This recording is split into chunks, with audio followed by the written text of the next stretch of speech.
Hi everyone, my self राजन और आप जुड़ चुके हैं राजन बायोलॉजी यूट्यूब चैनल से। तो चलिए आज के सेशन में हम लोग पढ़ने वाले हैं वेजिटेटिव प्रोपागेशन। देखिए, वेजिटेटिव प्रोपागेशन कहने का मतलब होता है, वेजिटेटिव प्रोपागेशन मतलब हुआ कि प्लांट में रिप्रोडक्शन। प्रोपागेशन टर्म हम लोग प्लांट के लिए लेते हैं, रिप्रोडक्शन टर्म एनिमल्स के लिए लेते हैं और प्रोपाग्यूल्स टर्म फंगस वगैरह के लिए लेते हैं। क्लियर? तो यहाँ पे अगर देखा जाए स्पोर फॉर्मेशन जिसमें होता है उसके लिए प्रोपाग्यूल्स टर्म लिया जाता है। तो सबका मतलब रिप्रोडक्शन ही होता है। तो यहाँ पे अपन पढ़ने वाले हैं वेजिटेटिव प्रोपागेशन, मतलब प्लांट के अंदर रिप्रोडक्शन। क्लियर? तो प्लांट में रिप्रोडक्शन अगर हम लोग देखें तो plant reproduction by parts other than flower. Clear? Flower को छोड़ करके अगर किसी दूसरे पार्ट से, चाहे वो रूट से, चाहे वो स्टेम से, चाहे वो लीफ से, चाहे वो बल्बिल से अगर रिप्रोडक्शन होता है, मतलब उन प्लांट्स का नंबर बढ़ता है, उसी को अपन क्या बोलते हैं, वेजिटेटिव प्रोपागेशन बोलते हैं। क्लियर? अगर इसमें अगर नेचुरली नए प्लांट का फॉर्मेशन रूट के द्वारा, स्टेम के द्वारा, लीफ के द्वारा हो जा रहा है तो ये नेचुरल वेजिटेटिव प्रोपागेशन कहलाएगा। अगर वही ह्यूमन के मदद से हो रहा है तो ये आर्टिफिशियल वेजिटेटिव प्रोपागेशन कहलाएगा। चाहे वो कटिंग से हो, चाहे वो लेयरिंग से हो, चाहे वो ग्राफ्टिंग से हो, चाहे वो टिश्यू कल्चर से हो, तो ये आर्टिफिशियल में आएगा। इस तरह से वेजिटेटिव प्रोपागेशन की अगर अपन बात करें तो दो प्रकार का हो जाता है, एक तो नेचुरल वेजिटेटिव प्रोपागेशन और दूसरा हो जाता है आर्टिफिशियल। अगर इसमें ह्यूमन इन्वॉल्व हो वेजिटेटिव रिप्रोडक्शन में तो वो आर्टिफिशियल कहलाया। जैसे कि कोई प्लांट का कटिंग किए, कट करके कहीं दूसरे जगह प्लांट को अगर लगा रहे हैं तो वो कटिंग में आ जाता है।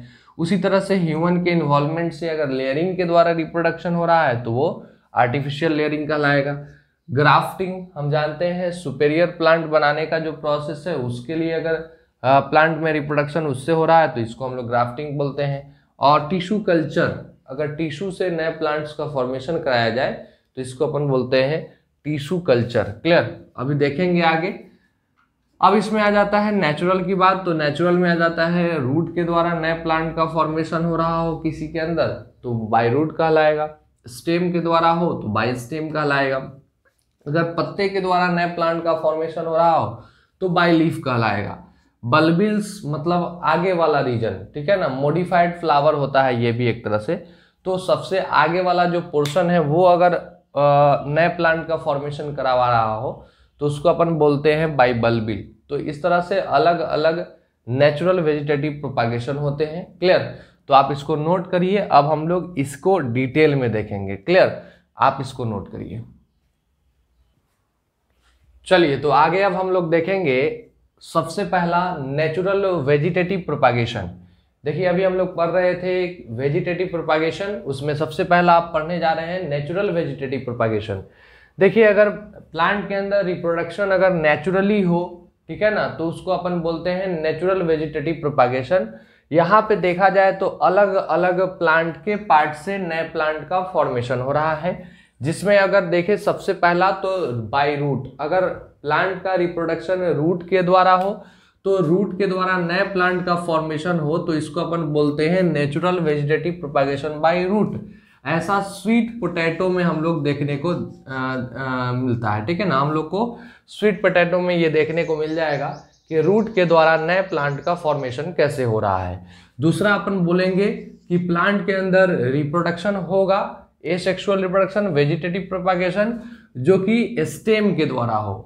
तो स्टेम के द्वारा हम लोग अगर बात करें तो इसके पोजीशन, लोकेशन के आधार पे स्टेम तीन प्रकार का होता है। सबसे पहला तो अंडरग्राउंड स्टेम, वैसे स्टेम जो कि जमीन के नीचे पाए जाते हो। क्लियर? अर्थ सरफेस के नीचे पाए जाने वाले स्टेम को अपन बोलते हैं अंडरग्राउंड स्टेम।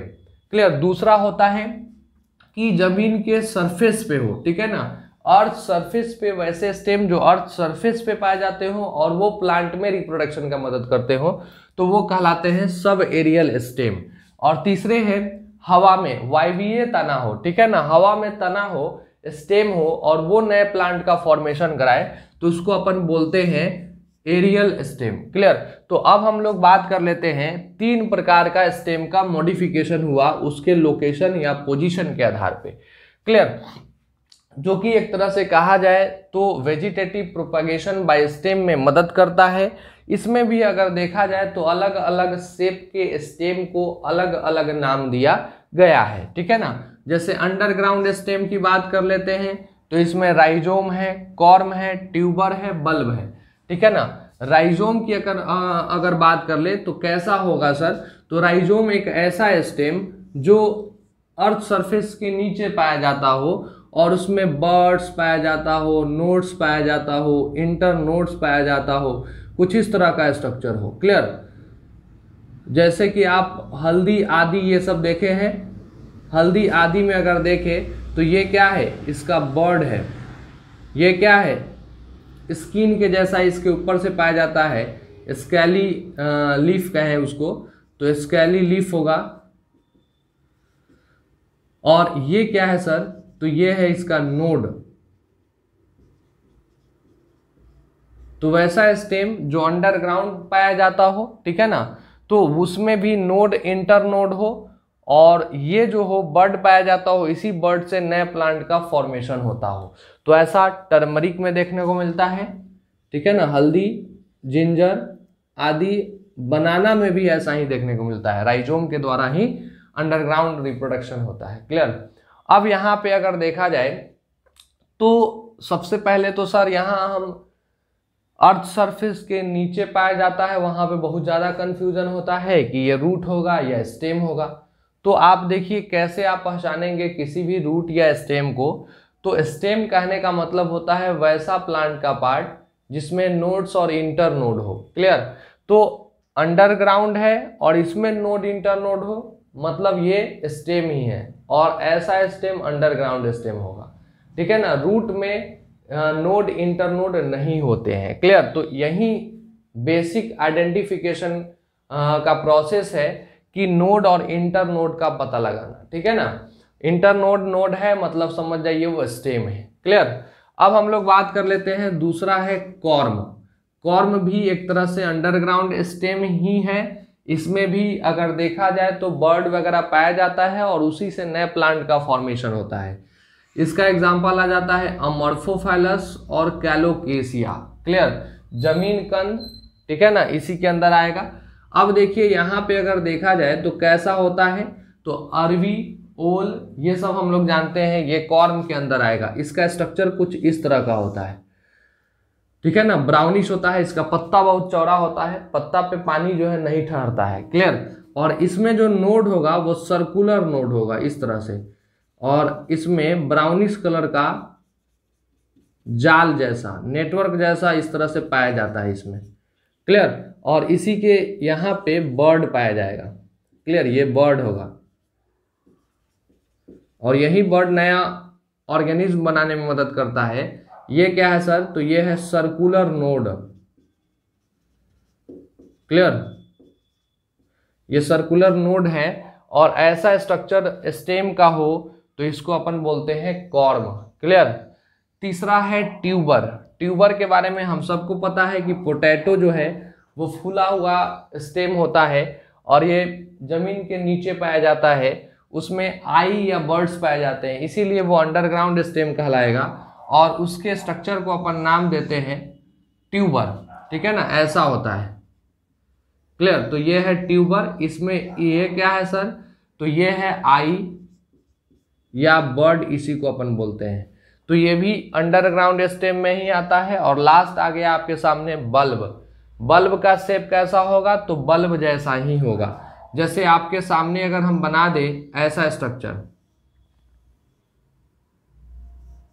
रिड्यूस स्टेम होता है, इसमें स्केली लीफ पाए जाते हैं जो स्टोर्ड करते हैं, फूड स्टोरेज का काम करते हैं। ये जो है रूट होगा और ये स्केली लीफ होगा। क्लियर। तो ये जो है फ्लेसी एक तरह से का होता है जो फूड स्टोरेज का काम करता है। और यहाँ पे ये जो है हम लोग कहेंगे कि इसमें अनियन का ऐसा ही स्ट्रक्चर होता है और गार्लिक का, कि ये स्टेम जो है आगे चल करके क्या करेगा, नए ऑर्गेनिज्म बनाने का, फॉर्मेशन कराने का क्षमता रखता है। तो ऐसा स्ट्रक्चर जो नया ऑर्गेनिज्म बनाए तो ये बल्ब जैसा है तो इसको बल्ब बोलते हैं। तो इस तरह से करके हम लोग अंडरग्राउंड स्टेम हम लोग पढ़ लिए हैं कि अंडरग्राउंड स्टेम का एग्जाम्पल क्या है, कितने टाइप्स होते हैं। आपके एनसीईआरटी में नहीं दिया हुआ है इतना, ठीक है ना, लेकिन हाँ हम लोग कंप्लीट कर ले रहे हैं, जैसे सारा जितना पॉसिबल है वो सारा हम लोग पढ़ ले रहे हैं, ठीक है ना। ऐसे एनसीईआरटी में इसमें से 2-3 पॉइंट ही दिया हुआ है अंडरग्राउंड का। सब एरियल की अगर बात कर ले तो वैसा स्टेम जो अर्थ सरफेस पे पाया जाता हो, ठीक है ना, और रिप्रोडक्शन में मदद करता हो, तो उसको अपन बोलते हैं सब एरियल स्टेम। नाम से ही क्लियर है, सब अर्ध और एरियल मतलब वायवीय, अर्ध वायवीय, आधा हवा में आधा जमीन के नीचे इसका प्लांट ग्रो करता हो। तो इसके अंदर आ जाता है अलग अलग टाइप्स। सबसे पहला है रनर। रनर कैसा होगा सर, तो रन करने वाला। ये अर्थ सरफेस है तो अर्थ सरफेस के ऊपर ऊपर चलेगा इसका मेन स्टेम, और इसी में होगा नोड, इंटरनोड। अब इसमें नीचे की तरफ रूट निकलेगा और ऊपर की तरफ लीफ निकलेगा, ठीक है ना। ये आगे बढ़ेगा, नीचे की तरफ रूट निकलेगा, ऊपर की तरफ लीफ निकलेगा। तो ये एक तरह से कहा जाए ये नोड है ना, इससे नए ब्रांचेज भी डेवलप होते हैं। तो एक तरह से ये रिप्रोडक्शन हो गया। यहाँ से किसी कारणवश कट भी जाएगा तो ये एक नया प्लांट हो जाएगा, वो एक नया प्लांट हो जाएगा, मतलब यहाँ ये रिप्रोडक्शन कहलाएगा। क्लियर। तो दूब ग्रास, इसको अपन बोलते हैं दूब, ठीक है ना। तो दूब ग्रास जिसका बायोलॉजिकल नेम सियानोडोन डेक्टाइलॉन है, ऑक्सैलिस, ये सब रनर के अंदर ही आ जाता है, ठीक है ना। ये सब अर्थ सरफेस पे रन करने वाले प्लांट्स होते हैं, इसीलिए रनर में आते हैं। दूसरा अपन बात कर ले सकर, वैसे प्लांट जो मेन स्टेम अर्थ सरफेस के नीचे ग्रो करता हो और ब्रांचेज उसका बाहर निकल के आता हो। जैसे कि यह है अर्थ सरफेस और इसमें ब्रांचेज नीचे ग्रो करेगा, मेन स्टेम नीचे ग्रो करेगा और ब्रांचेज जो है वो कहाँ आ जाएगा, बाहर की तरफ आ जाएगा। क्लियर। तो ये है इसके ब्रांचेज और इस ब्रांचेज से नए ऑर्गेनिज बनेंगे और नीचे मेन स्टेम है। तो ऐसा जो है रिप्रोडक्शन जो है ऐसे ऐसे चलते रहेगा। तो एक प्लांट यहाँ हो गया, फिर एक प्लांट आगे हो जाएगा, इस तरह का जो रिप्रोडक्शन होगा ये क्रिसैंथेमम और मिंट के अंदर देखने को मिलता है। क्लियर। तो इसको अपन बोलते हैं सकर। तीसरा है सब एरियल स्टेम का स्टोलेन। स्टोलेन में आता है जैस्मीन। स्टोलेन कहने का मतलब वैसा रिप्रोडक्शन जहाँ पे स्टेम जो है वो एक तरह से कहा जाए कि जमीन के नीचे उसका रूट ग्रोथ करता हो और स्टेम बाहर ग्रोथ करता हो, लेकिन स्टेम बहुत लचीला हो, मतलब बहुत ही इलास्टिक नेचर का हो, जिसके कारण वो आर्क बना करके टच करता हो अर्थ सरफेस को। जैसे देखिए यहाँ पे अगर मान लेते हैं ये है जैस्मीन, ठीक है ना, ये एक जैस्मीन का पौधा है, तो इसके ब्रांचेज डेवलप हुए, तो लोअर ब्रांच जो है वो टच करता हो आर्क बना करके, कुछ एंगल बना करके जमीन को, और फिर बाहर निकलता हो, फिर यहाँ नया प्लांट बन जाता हो। क्लियर। तो इस कंडीशन में अगर अपन बात कर ले तो ये कहलाता है एंगल बना करके इसका ब्रांच आगे चल करके नया रिप्रोडक्शन करा दिया। तो जैस्मीन में ना ऐसा ही देखने को मिलता है कि ये आर्क बना करके अपना ब्रांच से नए प्लांट का फॉर्मेशन कराता है। तो एस्टोलेन इसको अपन बोलते हैं। ऐसे स्टेम को क्या बोलते हैं, एस्टोलेन। लास्ट स्टेम सब एरियल का आता है ऑफसेट। ऑफसेट जो है इसको अपन बोलते हैं एक्वेटिक रनर। क्या बोलते हैं, एक्वेटिक रनर बोलते हैं। कैसे सर, तो एक्वेटिक रनर की अगर बात कर ले तो देखिए रनर में जैसे काम हो रहा था अर्थ सरफेस पे ये भाग रहा था, लेकिन एक्वेटिक रनर में कहने का मतलब हुआ कि पानी का सतह है और ये जो है इसका स्टेम पानी के सरफेस पे भागेगा। क्लियर। इसमें शॉर्ट इंटरनोड होते हैं, नोड होते हैं। इस पे यहाँ पे क्या होगा, सो देखिए नीचे की तरफ रूट्स होगा और ऊपर की तरफ लीफ होगा, और ये होगा कहाँ पे, तो पानी के सरफेस पे, एकदम रनर के जैसा ही इसका स्टेम होता है। तो ये कहलाता है ऑफसेट, इसीलिए इसको एक्वेटिक रनर भी बोलते हैं। अब जैसे इसका एग्जांपल है पिस्टिया, इकॉर्निया और पिस्टिया, ये दोनों पानी में रहते हैं। इकॉर्निया का जो नाम है वो एक और नाम इसका वाटर हायासिंथ है। वाटर हायसिंथ, बताएंगे इसके बारे में, थोड़ा सा कहानी भी है। वाटर हायसिंथ है, क्लियर। देखिए यहाँ ई कॉर्निया का अगर डायग्राम हम बनाएं तो ऐसा होता है कि इसमें ये इंटर नोड है, ठीक है ना, नोड है ये, और फिर इंटर नोड, फिर नोड, फिर इंटर नोड, फिर नोड, और हर एक नोड पे rosette of leaf and tuft of root पाया जाता है। ये जो है ये आपको रूट दिख रहा है, पानी के नीचे है ये रूट, तो इसको अपन बोलते हैं टफ्ट ऑफ रूट। क्या बोलते हैं? ये है टफ्ट, टफ्ट ऑफ रूट, और ये है रोजेट, रोजेट ऑफ लीफ। ऐसा हर एक नोड पे होगा, क्लियर, हर एक नोड पे ऐसा ही होगा, rosette of leaf and tuft of root. Rosette of leaf कहने का मतलब सुंदर आकर्षक पत्ता होता है इसके स्टेम के ऊपर, और नीचे गुच्छा में बहुत मजबूत क्या होता है? रूट होता है। तो इसको अपन बोलते हैं गुच्छा में रूट और आकर्षक पत्ता ऊपर, ठीक है ना। इसको अपन बोलते हैं, ये किसके अंदर होता है? ई कॉर्निया के अंदर, ऑफसेट के द्वारा रिप्रोडक्शन। देखिए ऑफसेट के द्वारा जो रिप्रोडक्शन होता है ई कॉर्निया में, ये बहुत ही फास्ट होता है, क्लियर। इसके बारे में, ई कॉर्निया के बारे में, वाटर हायसिंथ के बारे में कहानी है कि इसको सबसे पहले अमेरिका से इंट्रोड्यूस कराया गया था अपने इंडिया में। उसका पत्ता जो है बहुत अच्छा था, फूल भी इसमें लगता था, अच्छा लगता था, इसलिए लाया गया इंडिया में। लेकिन हुआ क्या कि ये जो है ना ड्रेन करता था ऑक्सीजन, पानी में ये ग्रो करेगा तो पानी में जो भी डिजॉल्व ऑक्सीजन है वो सारा को खत्म कर देगा। कौन? ये ई कॉर्निया, ठीक है ना, सारा ड्रेन कर देता है डिजॉल्व ऑक्सीजन वाटर का। अब डिजॉल्व ऑक्सीजन वाटर का जब खत्म हो जाएगा तो आप सोच के देखिए कि जब डिजॉल्व ऑक्सीजन खत्म होगा तो एक्वेटिक प्लांट और एनिमल्स कैसे जिंदा रहेंगे? वो सारे मर जाएंगे, क्लियर। लेकिन यहाँ पे क्या हुआ कि ये जो है ऑक्सीजन को खत्म कर दे रहा था, जिसके कारण वहाँ के एक्वेटिक प्लांट और एनिमल्स मरने लगे, ठीक है ना। तो अब कोशिश किया गया कि भाई इसको हटाओ, इस कारण से अगर मर रहे हैं तो इसको हटा दो। लेकिन हटाने का कोशिश किया गया तो बहुत फास्ट वेजिटेटिव प्रोपागेशन हुआ, जिसके कारण यहाँ पे इसका थोड़ा सा भी स्टेम बच जाता है तो वो नया प्लांट बना देता है। तो ये पॉसिबल नहीं लगने लगा कि हाँ ये हट भी पाएगा। लेकिन हाँ अब हम लोग कंट्रोल कर लिए हुए हैं बहुत हद तक, इसीलिए बंगाल की खाड़ी में सबसे ज़्यादा ग्रो करता है, इसीलिए इसको टेरर ऑफ बंगाल बोलते हैं। किसको? ई कॉर्निया को। वाटर हायसिंथ को अपन बोलते हैं टेरर ऑफ बंगाल, टेररिस्ट का नाम दिया गया क्योंकि ऑक्सीजन खत्म कर देता है और वहाँ के एक्वेटिक प्लांट और एनिमल्स मरने लगते हैं, इसलिए अपन बोलते हैं इसको टेरर ऑफ बंगाल। क्लियर, याद रहेगा। चलिए याद रखिएगा, बहुत इंपॉर्टेंट है वाटर हायसिंथ के बारे में, ठीक है ना। इसमें rosette of leaf, tuft of root होता है, ये नोड है, और छोटा सा यहाँ पे इंटर नोड भी होता है, छोटा छोटा, ठीक है ना। ये एक्वेटिक रनर के अंदर आ जाता है। उसके बाद अपन आते हैं एरियल स्टेम। एरियल स्टेम की अगर बात कर ले तो वैसा स्टेम का मॉडिफिकेशन जो हवा में स्टेम पाया जाता हो और उसके अंदर एबिलिटी हो नए ऑर्गेनिज्म बनाने का, तो उसको अपन बोलते हैं एरियल स्टेम, क्लियर। और इसके अंदर एग्जांपल आता है शुगर केन। हम जानते हैं शुगर केन ईख को बोलते हैं, क्लियर, गन्ना को बोलते हैं। तो उसके अंदर जो है एरियल, एक तरह से कहा जाए रिप्रोडक्शन जो होता है एरियल स्टेम के द्वारा। आप देखते होंगे गन्ना का खेती कहीं भी होता है तो उसके स्टेम को कट करके लगाया जाता है, मतलब इसके हवा वाला जो तना है, जैसे ये वाला है गन्ना, तो इसमें ये वाला जो है इसका नोड, यहाँ से यहाँ तो हम सबको पता है इंटर नोड है, ये क्या है? नोड है, और इसी नोड पे बर्ड पाया जाता है।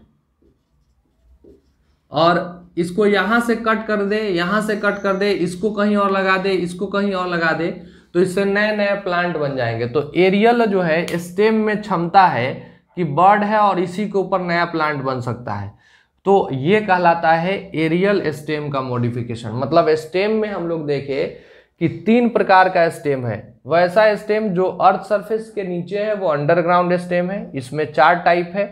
सब एरियल स्टेम, वैसा स्टेम जो अर्थ सरफेस पे है, ये भी 4 टाइप है।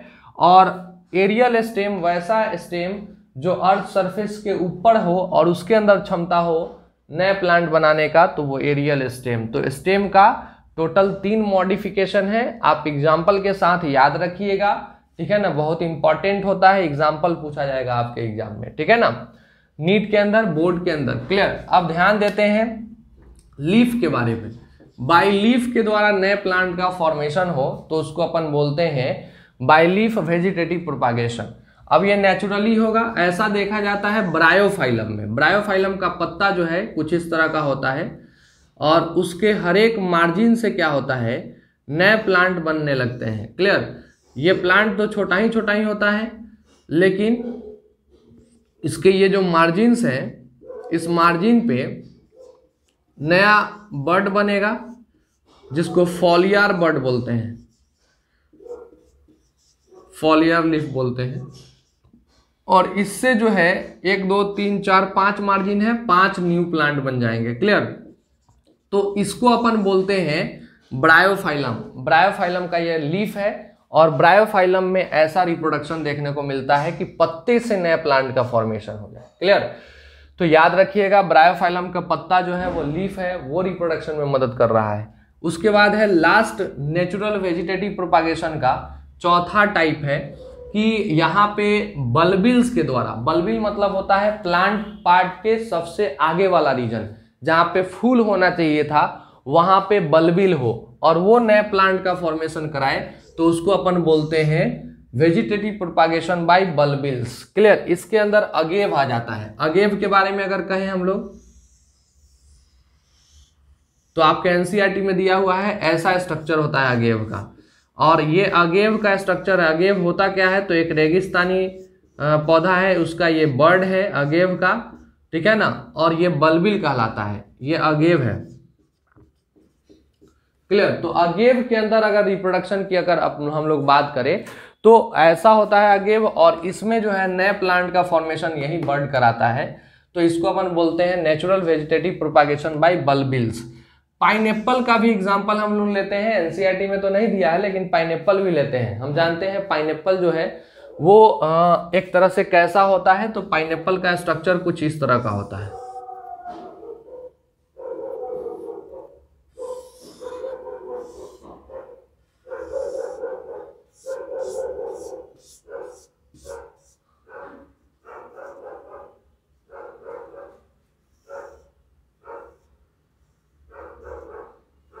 ऐसा होता है पाइनएप्पल। क्लियर। तो पाइनएप्पल में अगर हम क्या करते हैं कि इस वाले रीजन को काट के फेंक देते हैं और नीचे वाला खाने वाला होता है, इसको खा लेते हैं, तो ये वाला प्लांट का ऊपर वाला भाग ना फिर से इसको पानी फेवरेबल कंडीशन में इसको रख दिया जाए तो ये क्या कर सकता है, नए प्लांट का फॉर्मेशन करा सकता है। क्लियर। तो यहाँ पे पाइनएप्पल में बल्बिल्स कहलाते हैं। एपेक्स वाले रीजन जहाँ पे फ्लावर होना चाहिए था वहां पे फ्लावर नहीं हो करके जो एपेक्स वाला रीजन होता है उसी को अपन बल्बिल बोलते हैं और उससे नए प्लांट का फॉर्मेशन होता है, तो ये बल्बिल के द्वारा नेचुरल वेजिटेटिव प्रोपागेशन हुआ। तो ये नेचुरल वेजिटेटिव प्रोपागेशन के इतने टाइप्स हैं। अब अपन करेंगे क्या, तो इसके आगे पढ़ेंगे आर्टिफिशियल वेजिटेटिव प्रोपागेशन। तो आप इसको नोट करिए और इसके बाद artificial vegetative propagation, cutting, layering, grafting और टिश्यू कल्चर अभी बताएंगे, नोट करिए। चलिए तो आगे हम लोग वेजिटेटिव प्रोपागेशन का दूसरा पार्ट आर्टिफिशियल वेजिटेटिव प्रोपागेशन पढ़ने वाले हैं। मतलब यहाँ पे वैसा रिप्रोडक्शन जहाँ पे वेजिटेटिव पार्ट्स ऑफ प्लांट से तो नए प्लांट का फॉर्मेशन होता हो, लेकिन वो किसके मदद से, ह्यूमन के मदद से, तो इसको अपन बोलते हैं आर्टिफिशियल वेजिटेटिव प्रोपागेशन। क्लियर। अब इसमें देखा जाए तो इसके अलग अलग टाइप्स है, जिसमें सबसे पहला अपन आते हैं कटिंग पे। कटिंग क्या होता है सर? कटिंग कहने का मतलब हुआ जब किसी प्लांट के रूट को या फिर स्टेम को या फिर लीफ को जिसके अंदर मेरिस्मेटिक पार्ट हो, क्लियर, जिसके अंदर ग्रोथ करने का एबिलिटी हो, उस पार्ट को अपन क्या करते हैं, कट करके और कहीं पे लगाएं और उससे नए प्लांट का फॉर्मेशन हो जाए, तो इस प्रोसेस को अपन बोलते हैं cutting, artificial vegetative propagation by cutting. Clear. ऐसा हम लोग किसी भी प्लांट्स में कर सकते हैं, रोज ट्री वगैरह में, मैंगो वगैरह में, सब में कटिंग के द्वारा प्लांटेशन कराया जाता है। क्लियर। रिप्रोडक्शन कराया जाता है, तो इसी प्रोसेस को अपन बोलते हैं कटिंग। क्लियर। जैसे कि कोई प्लांट है, इस प्लांट का ये स्टेम है और इसको अपन यहाँ से कट लगाया और इसको क्या किए, दूसरे जगह पे लगा दिए, तो ये एक प्लांट था ही, ये दूसरा प्लांट हो गया, तो कट करने से इस प्लांट का नंबर बढ़ गया और ये प्लांट लग भी गया, तो ये कहलाएगा रिप्रोडक्शन। किसके द्वारा? ह्यूमन के द्वारा, तो कटिंग में आ गया। लेयरिंग होता है क्या? लेयरिंग कहने का मतलब होता है लेयर करना। अब लेयरिंग में दो तरह का लेयरिंग होता है, एक होता है एयर लेयरिंग, ठीक है ना, जिसको अपन बोलते हैं गुट्टी, और एक होता है ground layering. Clear? Air layering में क्या होता है, जैसे मैंगो प्लांट वगैरह में आप क्या करते हैं? लेयर करते हैं। लेयर मतलब होता है कि मैंगो का प्लांट है, वैसे प्लांट्स हैं जो कि थोड़ा सा मजबूत होते हैं, वुडी होते हैं, ठीक है ना, तो उसको हम लोग हवा के में ही उसके तना पे इसको खुरेच देते हैं, इसका एपिडर्मिस हटा देते हैं, और हटाने के बाद इस पर कुछ प्लांट हार्मोन्स लगा देते हैं। उसको लगाने के बाद इस पर कुछ मिट्टी वगैरह लगा देते हैं, और मिट्टी लगाने के बाद इस पर वाटर होल्डिंग कैपेसिटी जिसका अच्छा हो, ठीक है ना, यहाँ पे जिस वैसे मटेरियल का यूज करते हैं जिसका वाटर होल्डिंग कैपेसिटी अच्छा हो, उससे इसको क्या करते हैं, इसको बांध देते हैं, और इस पर पानी जो है डालते रहते हैं ताकि पानी इस पर रुका रहे, और 10-12 दिन के बाद इसमें से रूट निकल आता है, तो इसको यहाँ से कट करते हैं और दूसरे जगह लगा देते हैं। तो ये कहलाता है एयर लेयरिंग। क्या कहलाता है जी? Air layering. ऐसा मैंगो, लीची, डाइकोट्स में करते हैं हम लोग। क्लियर? तो ये लेयरिंग कर रहा है एयर लेयरिंग। वहीं हम लोग ग्राउंड लेयरिंग की बात कर लें तो ग्राउंड लेयरिंग में क्या होता है, जैसे जैस्मीन वगैरह, लेमन वगैरह, सिट्रस वगैरह में इसका स्टेम जो है वो इलास्टिक होता है, ठीक है ना, मतलब उतना ज़्यादा यहाँ पे देखा जाए स्ट्रॉन्ग नहीं होता है, तो इसके स्टेम को हम झुका सकते हैं, और झुका करके क्या करते हैं, ज़मीन के नीचे ले जाते हैं और नीचे में इसका स्टेम खुरेच करके थोड़ा सा बाहर निकाल देते हैं। तो यहाँ तो ये एक प्लांट था ही, इसका ब्रांच निकला और इसको हम ज़मीन में लेयर कर दिए, कुछ समय के बाद यहाँ से कट करके हटा देंगे, तो ये एक प्लांट अलग हो गया, ये दूसरा प्लांट हो जाएगा। क्लियर? तो ये कहलाया क्या?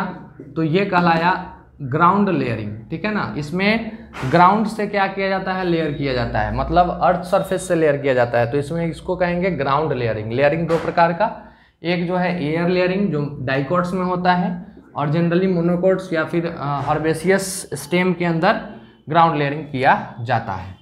तीसरा आता है ग्राफ्टिंग।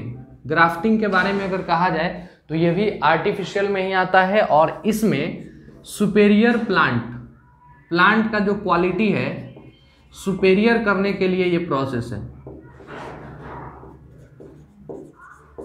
Superiority over parent. इसमें जो ऑफ स्प्रिंग बनेगा वो अपने पेरेंट से सुपेरियर होगा। कैसे सर? तो देखिए, मान लेते हैं एक प्लांट है मैंगो का, ये राजस्थान में है, और एक प्लांट ये कहाँ है, राजस्थान में है। एक प्लांट मैंगो का इसी स्पेसीज का ये मान लेते हैं कहाँ है, बिहार में है। क्लियर? तो क्या हुआ कि इसमें हम लोग राजस्थान वाले प्लांट में देखे क्या कि इसके नीचे हम लोग कहेंगे रूट सिस्टम है और इसके ऊपर शूट सिस्टम है। तो शूट सिस्टम अच्छा है, मतलब फल वगैरह खूब अच्छा लगता है, लेकिन रूट सिस्टम अच्छा नहीं है, या फिर है भी, दोनों में से कुछ भी है। लेकिन बिहार वाले प्लांट में रूट सिस्टम जो है इसका अच्छा है, नीचे वाला पोर्शन, ऊपर वाला पोर्शन जो है शूट सिस्टम अच्छा नहीं है, मतलब फल अच्छा नहीं लगता है। तो मान लिए कि अब क्या है कि दो अलग अलग प्लांट्स हैं, जिसमें एक में रूट सिस्टम, शूट सिस्टम अच्छा या खराब हो सकता है, दूसरे में रूट सिस्टम अच्छा है लेकिन शूट सिस्टम अच्छा नहीं है। तो हम ऐसा चाहेंगे कि इसका शूट सिस्टम अच्छा है, तो काश इस बिहार वाले प्लांट का भी शूट सिस्टम अच्छा हो जाता। तो इसके लिए एक टेक्निक आया कि भाई इस दोनों का ना ग्राफ्टिंग करा दो। कैसे? तो ये तो अच्छा क्वालिटी है ही, इसी को हटाना है, तो इस प्लांट में क्या करो कि कुछ इस तरह का कट लगा दो, ठीक है ना, और इस प्लांट में भी सेम कट लगा दो, और इसका वाला जो स्टेम है वो इस पर लेकर के डाल दो। तो ये हो गया रूट सिस्टम भी अच्छा, ये हो गया शूट सिस्टम भी अच्छा। ये प्लांट लगेगा कैसे सर? दो अलग अलग प्लांट है, तो इसमें अपना ये वस्कुलर बंडल मैच हो जाता है, दोनों का थिकनेस इक्वल होना चाहिए प्लांट का, तो रूट सिस्टम शूट सिस्टम दोनों ही अच्छा हो जाएगा। तो इसको अपन बोलेंगे ग्राफ्टिंग। इसमें फल भी अच्छा लगने लगेगा बिहार वाले पौधा में, और इसका रूट सिस्टम तो पहले से अच्छा था ही। ऐसा हम लोग मेनली डाइकॉट्स में करते हैं। क्लियर, मतलब वैसे प्लांट जो वुडी हो, जो वस्कुलर प्लांट हो। क्लियर, जो वस्कुलर प्लांट नहीं होते हैं उनमें ये प्रोसेस होगा ही नहीं। क्लियर, तो यहाँ पे हम लोग कहें डाइकॉट्स में ये किया जाता है। और कट जो है ये इस तरह का लगाते हैं तो इसको वेज ग्राफ्टिंग कहेंगे। अगर कट हम लोग स्टेम में ऐसा लगाते हैं तो क्राउन ग्राफ्टिंग कहेंगे। इसको प्लेन में इस तरह से कट नहीं लगाना होता है। आप सोच के देखिए, अगर प्लेन में कट लगा देंगे तो इस ऊपर से इस स्टेम को इस पर फिट करें तो क्या बैठ पाएगा? नहीं बैठ पाएगा, ये फिसल करके गिर जाएगा। तो इसलिए ऐसा लगाते हैं ताकि इसमें जाके बैठ जाए। क्लियर, तो ऐसा कट लगाते हैं या फिर ऐसा कट लगाते हैं, ठीक है ना, तो इसको क्राउन ग्राफ्टिंग कहेंगे। इसमें जो है स्टेम को फिक्स कर दिया जाता है, इसमें जो है स्टेम को फिट कर दिया जाता है, तो यह क्राउन ग्राफ्टिंग होता है। उसी में अगर साइड में अगर करें, ये मेन स्टेम है और इसमें कट साइड से लगा दिए, ठीक है ना, तो इसको साइड से जो स्टेम लगा रहे हैं तो इसको कहेंगे साइड ग्राफ्टिंग। क्लियर, तो ये वेज ग्राफ्टिंग है, ये क्राउन ग्राफ्टिंग है और ये साइड ग्राफ्टिंग है। और एक ग्राफ्टिंग और आपको बता दें जो कॉमन है, वो टंग ग्राफ्टिंग। अगर ग्राफ्टिंग कैसा हो रहा हो तो ग्राफ्टिंग अगर ऐसा हो रहा हो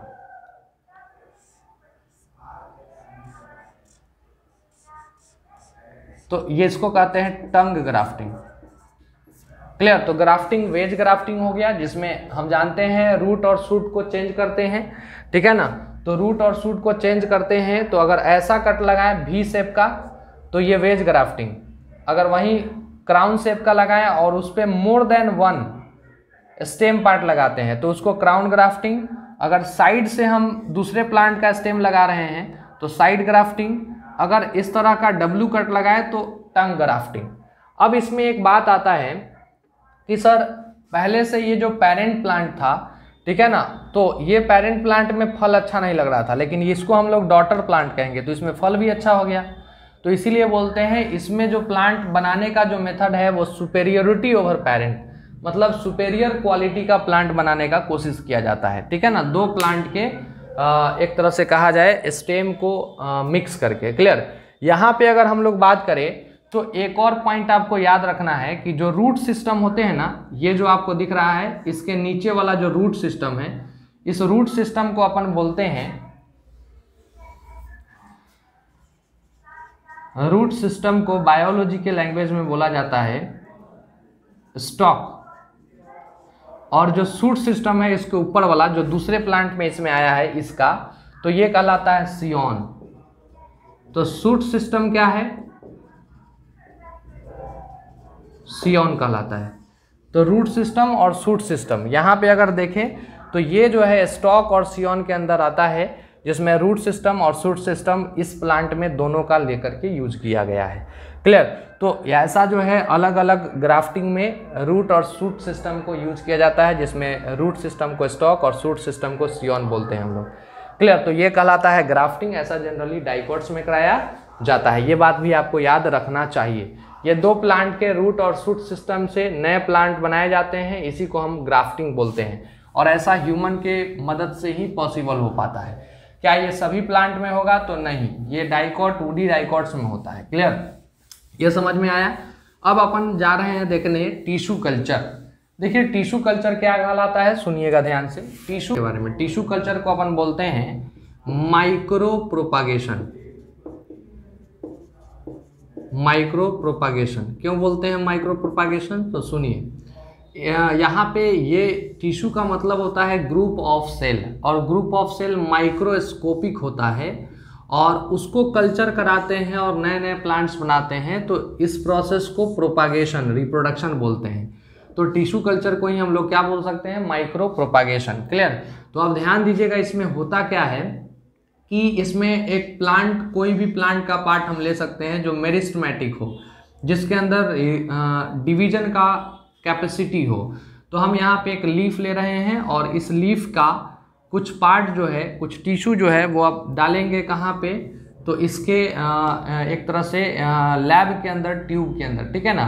तो लैब के अंदर ले करके जाएंगे और इस लैब के अंदर एक ट्यूब लेंगे और ट्यूब में न्यूट्रिटिव मीडियम अगर अगर सॉल्यूशन मिलाएंगे, क्लियर। और इस अगर अगर सॉल्यूशन के साथ इसमें कुछ फाइटो हार्मोन भी मिलाएंगे, क्लियर। और यह फाइटो हार्मोन के रूप में ऑक्सिन प्लस साइटोकाइनिन होगा, क्लियर। अब क्या करते हैं, तो इस प्लांट का एक छोटा सा टुकड़ा इस पर्टिकुलर सॉल्यूशन में डालते हैं, जैसे यहाँ पे डाल रहे हैं, क्लियर। तो यहाँ पे डाल दिए, तो ये क्या कहलाता है, ये एक्स प्लांट कहलाता है, प्लांट का ही पार्ट है, तो एक्स प्लांट कहेंगे इसको। और इसको इसके बाद इसमें कॉटन लगा देते हैं। कॉटन क्यों लगाते हैं, तो कोई माइक्रो ऑर्गेनिज्म, कोई जर्म इसमें नहीं चला जाए, नहीं तो ये अगर अगर सॉल्यूशन माइक्रो ऑर्गेनिज्म के लिए भी न्यूट्रिटिव मीडियम का काम करने लगेगा, इसलिए यहाँ पे क्या कहलाते हैं, कॉटन लगा देते हैं। कुछ समय के बाद क्या होगा, इस सॉल्यूशन के अंदर जो है इसमें ग्रोथ हो जाएगा किस चीज़ का, तो अनडिफरेंशिएटेड सेल मास। मतलब ये जो एक्सप्लांट था ये सेल डिवीजन और डिफरेंशिएशन शुरू कर दिया और ये बना दिया अनडिफरेंशिएटेड सेल मास, ठीक है ना। और इसी को अपन बोलते हैं कैलस। क्या बोलते हैं, कैलस।